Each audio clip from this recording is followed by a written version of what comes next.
Ang banal na pangalan, kaluwalhatian na papuri sa mga taong paulit-ulit na binibigkas ang iyong banal na pangalan. Sila'y dapat igalang kahit pa sila'y isinilang sa mga pamilya na mga tagapag-alaga ng aso. Ang mga taong umuusal, bumibigkas ng iyong banal na pangalan, ay tiyak nang naisagawa na ang lahat ng mga dasal, mga paghahandog ng apoy, at nakamit na ang lahat ng mga bertud ng mga Aryano.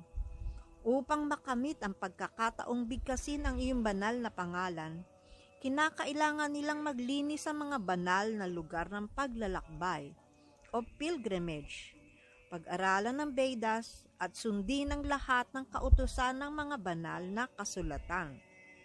Paliwanag: kung ang isang tao ay nag-aaral sa faculty ng batas ng isang universidad, malinaw na siya ay nakapagtapos na sa pangkalahatang edukasyon. Gayon din kapag ang isang tao ay umuusal ng pangalan ng Diyos, Hare Krishna, Hare Krishna, Krishna Krishna, Hare Hare, Hare Rama, Hare Rama, Rama Rama, Hare Hare. Nangangahulugang ito na siya ay nakapasana sa lahat ng paunang hakbang. Higit pa rito, sinabi ni Devahuti na ang sino mang nagbigkas lamang ng banal na pangalan ay karapat-dapat ng parangalan. Hindi na niya kinakailangang maunawaan ang lahat ng detalye ng prosesong ito, tulad ng kaalaman tungkol sa mapang-abuso, hindi mapang-abuso at dalisay na antas na pag-usal ng banal na pangalan. Sapat na ang banal na pangalan ay nasa dulo ng ating dila. Kung ang isang tao ay nakapagbigkas ng banal na pangalan kahit isang beses lamang, nangangahulugan na ito, siya ay nakapasa na sa lahat ng mga pagsubok. Ano pa kaya ang masasabi natin sa mga taong umuusal ng banal na pangalan sa buong araw ng walang patid? Sa iba't ibang kasulatan ng Vedic, may mga pahayag na nagsasabing sa pamamagitan ng pag-usal ng banal na pangalan ng Diyos, ang isang tao ay agad na napapalaya mula sa pagkaalipin ng makamundong buhay. At sino man ang sumusunod sa banal na pangalan ng Panginoon, kahit pa siya ay ipinanganak sa pamilya na kumakain ng aso, ay napuputol ang tanikala ng material na pag-iral. Srimad Bhagavatam 3:33-7. Sinabi ni Sri Chaitanya Mahaprabhu, ang sino mang umaawit ng banal na pangalan kahit isang beses lamang ay karapat-dapat sambahin at siya ay pinakamainam sa lahat ng tao. Ayon kay Srila Bhaktisiddhanta Sarasvati Thakur, ang sino mang umaawit ng banal na pangalan ni Krishna kahit isang beses ay nakakamit na ang kasakdalan at dapat ituring bilang isang Vaishnava.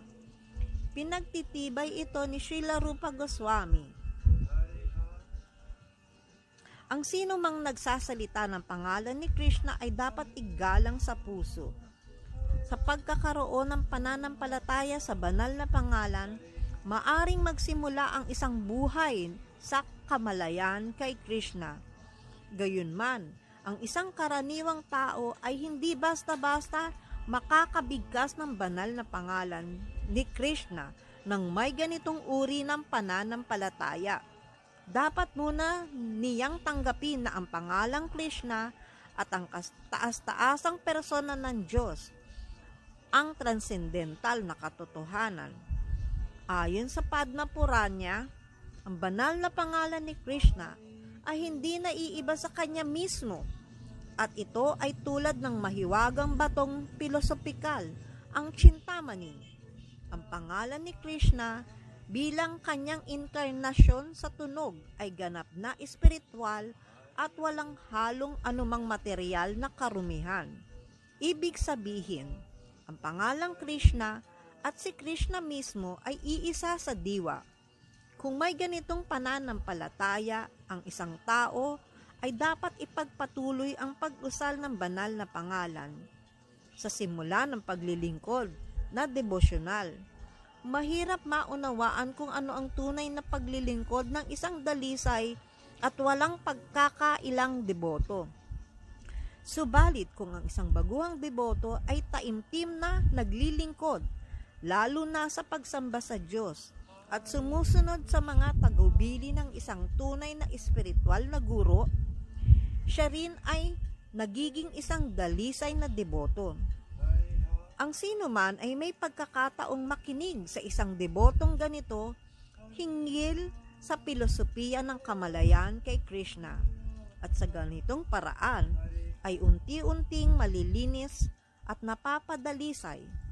Sa madaling salita, ang sino mang deboto na naniniwala na ang banal na pangalan ng Panginoon ay kapareho mismo ng Panginoon, ay isang dalisay na deboto, kahit pa siya ay baguhan.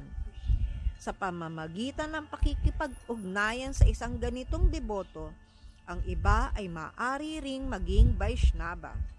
Mula sa Sri Chaitanya Charitamrita, Madhya 15:106. Haribol.